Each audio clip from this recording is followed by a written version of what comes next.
ಕಲ್ಲು ಮಿಶ್ರಿತ ರಸಗೊಬ್ಬರ ಕಂಡು ಆಕ್ರೋಶವಾದ ರೈತರು ರಸಗೊಬ್ಬರದ ಮಳಿಗೆಗೆ ಮುತ್ತಿಗೆ ಹಾಕಿರುವ ಘಟನೆ ಬೆಂಗಳೂರು ಗ್ರಾಮಾಂತರ ಜಿಲ್ಲೆಯಲ್ಲಿ ನಡೆದಿದೆ.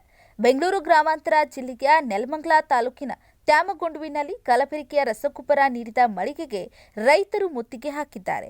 ಈ ಸಂದರ್ಭದಲ್ಲಿ ಮಾಧ್ಯಮದವರೊಂದಿಗೆ ಮಾತನಾಡಿದಂಥ ರೈತರು ಮುತ್ತಿಗೆ ವೇಳೆಯಲ್ಲಿ ಅಕ್ರಮ ಯೂರಿಯಾ ಗೊಬ್ಬರ ಸೇಖರಣೆ ಬೆಳಕಿಗೆ ಬಂದಿದೆ. ಮಳಿಗೆಯಲ್ಲಿ ನೋ ಸ್ಟಾಕ್ ಅಂತ ಹೇಳಿ ಕಳ್ಳಸಂತೆಯಲ್ಲಿ ವ್ಯಾಪಾರ ಮಾಡಲು ಅಕ್ರಮವಾಗಿ ಸಂಗ್ರಹಿಸಿದ್ದಂಥ 114 ಯೂರಿಯಾ, ಡಿಎಪಿ 210 ಹಾಗೂ ಇತರೆ ಗೊಬ್ಬರದ 1500 ಚೀಲಗಳ ರಾಶಿ ಇದೆ ಅಂತ ತಿಳಿಸಿದ್ದಾರೆ. ವಿನಾಯಕ ಟೆಂಡರ್ಸ್ ಅಂತ ಗೊಬ್ಬರದ ಅಂಗಡಿಯಲ್ಲಿ ಕೆಂಪರಾಜು ಅಂತ ರೈತ ಇಲ್ಲೇ ಇದ್ದಾನೆ. ಇವರು ಗೊಬ್ಬರ ಪರ್ಚೇಸ್ ಮಾಡಿದ್ದಾರೆ. ಗೊಬ್ಬರ ತಾಂಬಂದಿದ್ದು ಏನಾಗಿದೆ, ಬರೀ ಕಲ್ಲುಚ್ಚದು.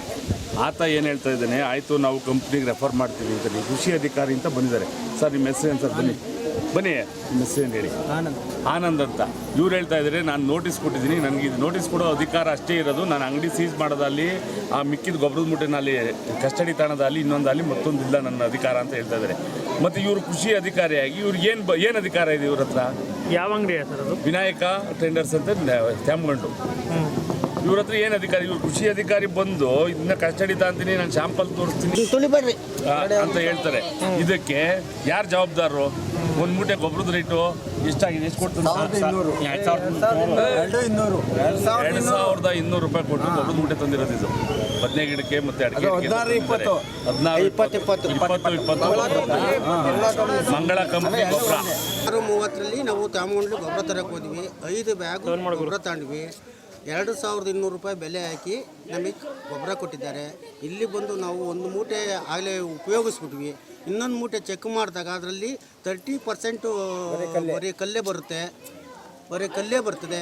ರೈತರು ಅನ್ನದಾತರು ಅಂತಾರೆ. ಈ ಗೊಬ್ಬರ ತಗೊಂಬಂದು ನಾವು ಯಾವ ರೀತಿ ಅನ್ನದಾತರು ಮಾಡೋಣ, ಯಾವ ರೀತಿ ಬೆಳೆಯೋಣ, ಇದರಿಂದ ನಮಗೆ ಆಗಂಥ ಪ್ರಯೋಜನ ಏನು? ರೈತರು ಅಂದ್ರೆ ಅವ್ರು ಏನು ತಿಳ್ಕೊಂಬಿಟ್ಟಾರೆ, ಅಂಗಡಿಯನ್ನು ಕೇಳಿದ್ರೆ ನಮ್ಮ ಅಂಗಡಿಗೆ ತಂದಿಲ್ಲ ಅಂತ ವಾದ ಮಾಡಿದ್ರು. CC ಕ್ಯಾಮ್ರಾ ತೆಗ್ಸಿದ್ಗೆ ಅದು ಸಿಕ್ಕಾಕಂತು. ಆವಾಗ ಕೃಷಿ ಇಲಾಖೆಯವರಿಗೆ ಇದು ರೆಫರ್ ಮಾಡಿದ್ದಕ್ಕೆ ಅವರು ನಾವು ನೋಟಿಸ್ ಕೊಟ್ಟಿದ್ದೀವಿ ಅಂತ ಮಾತ್ರ ಹೇಳ್ತಾರೆ ಹೊರತು ಅಂಗಡಿ ಸೀಜು ಮಾಡಲ್ಲ, ಇರೋ ಬ್ಯಾಗು ಅವರು ಎಂಡ್ ಅವರಿಗೆ ತಾಂಡ್ಲೂ ಇಲ್ಲ. ನಾವು ಇದೇ ರೀತಿ ಆದರೆ ನಾವು ತಹಸೀಲ್ದಾರ್ ಕಚೇರಿ ಬಳಿ ಹೋಗಿ ಧರಣಿ ಮಾಡ್ತೀವಿ. ಅಂಗಡಿ ಮುಚ್ಚಿಸ್ತಾರೋ ಇಲ್ವೋ? ಕೃಷಿ ಅಧಿಕಾರಿನೂ ಬಂದಿದ್ದಾರೆ, ಅವರು ಇದಕ್ಕೆ ಉತ್ತರ ಕೊಡಲಿ. ನಮ್ಮ ಬೈನಹಳ್ಳಿ ಗ್ರಾಮಸ್ಥರೆಲ್ಲ ಸೇರ್ಕೊಂಡಿದ್ದಾರೆ. ಎಲ್ಲರಿಂದನೂ ಕೇಳ್ಕೊಳ್ತಾ ಇರೋದು ಇಷ್ಟೇ, ರೈತರಿಗೆ ಮೋಸ ಮಾಡಬೇಡಿ. ಯಾವುದೇ ಇದಾಗಿರಲಿ, ರೈತರು ಒಳ್ಳೆಯ ರೀತಿಯಿಂದ ಕೊಟ್ಟು ಹೇಗೇನು ಪುಕ್ಷಟೆ ಕೊಡ್ತಾವ್ರ. ನಾವು 2200 ರೂಪಾಯಿ ಕೊಡಬೇಕು ಅಂದರೆ ನಮಗೆ ರೈತರಿಗೆ ಎಷ್ಟು ಕಷ್ಟ ಇರ್ತದೆ, ಏನಿರ್ತದೆ, ಅವರೇ ಯೋಚನೆ ಮಾಡಿ ಈ ನಮ್ಮ ಸರ್ಕಾರ ಕ್ರಮ ತಂತಾರೋ, ನಮ್ಮ ತಹಸೀಲ್ದಾರ್ ಕ್ರಮ ತಂತಾರೋ, ನಮ್ಮ ಅಗ್ರಿಕಲ್ಚರ್ ಆಫೀಸರ್ ಕ್ರಮ ತಂತಾರೋ, ಯಾರು ತಂತಾರೋ ತಾಂಡು ನಮಗೆ ಸರಿಯಾದ ರೀತಿಯಲ್ಲಿ ಗೊಬ್ಬರ ವಿತರಣೆ ಮಾಡಲಿ ಅಂತ ನಾವು ಕೇಳ್ಕೊತಾ ಇದ್ದೀವಿ ಸರ್.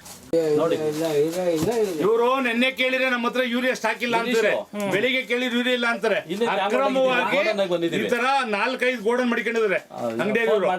4-5 ಗೋಡನ್ ನಲ್ಲಿ ಇವ್ರ ಮನೆ ಹತ್ರ ಒಂದು ಗೋಡನ್ ಇದೆ. ಈ ತರ ಅಕ್ರಮವಾಗಿ DAP ಅಲ್ಲಿ ಯೂರಿಯಾ ಅಲ್ಲಿ ರಸಗೊಬ್ಬರನ್ನ ಸ್ಟಾಕ್ ಮಾಡಿಕೊಂಡು ಕಾಳಸಂತೆಯಲ್ಲಿ ಮಾರಾಟ ಮಾಡಿ ಮತ್ತೆ ಇದನ್ನ ಅಭಾವ ಸೃಷ್ಟಿ ಮಾಡ್ತಾವ್ರೆ. ಏನೋ ಗೊಬ್ಬರಿಗೆ ಅಭಾವ ಸೃಷ್ಟಿ ಮಾಡಿ ಇದಕ್ಕೆ ರೈತರನ್ನ ಬಂದು ಕ್ಯೂ ನಿಂತ್ಕೊಂಡು ಒಂದು ಮೂಟೆ ಯೂರಿಯಾ ತಗೊಬೇಕು ಅಂದ್ರೆ 4 ಅವರ್ ಬರ್ಬೇಕು ಇವ್ರ ಹತ್ರ FID ಮಾಡ್ಸೋಕೆ. ಒಂದು ವಾರದಿಂದ ಅಲ್ಲಿತಾವ್ರ ಇಲ್ಲಿ. ಒಂದು ವಾರದ ಯೂರಿಯಾ ಇಲ್ಲ ನಮ್ಮ ಹತ್ರ ಅಂತಾರೆ. ಯೂರಿಯಾ ಹೆಂಗ್ ಬಂತಿದ್ದು? ಇದು ಅಕ್ರಮ ಅಲ್ವಾ? ಯಾವಾಗ ಬಂತಿದ್ದು ಯೂರಿಯಾ? ಸುಮಾರು 200ಕ್ಕೂ ಹೆಚ್ಚು ಮೂಟೆಗಳು ಯೂರಿಯಾ ಇರತಕ್ಕಂಥ. ಆಯ್ತು, 200-250 ಮೂಟೆ ಇವ್ರ ಮನೆ ಹತ್ರ ಇನ್ನೊಂದು ಗೋಡನ್ ಇದೆ, ಸುಮಾರು ಯೂರಿಯಾ ಸ್ಟಾಕ್ ಇದೆ. ಇವ್ರು ಸ್ಟಾಕ್ ಯಾವತ್ತು ಬಂದಿದೆ ಕೇಳಿ ನೀವೇನೆ. ತಹಸೀಲ್ದಾರ್ಗೆ ಮನವಿ ಕೊಡ್ತೀವಿ, ತಹಸೀಲ್ದಾರ್ ಕರ್ಸ್ಬೇಕೀಗ. ನ್ಯೂಸ್ ಅಲರ್ಟ್ ನಿಮ್ಮಿಂದ ನಿಮಗಾಗಿ.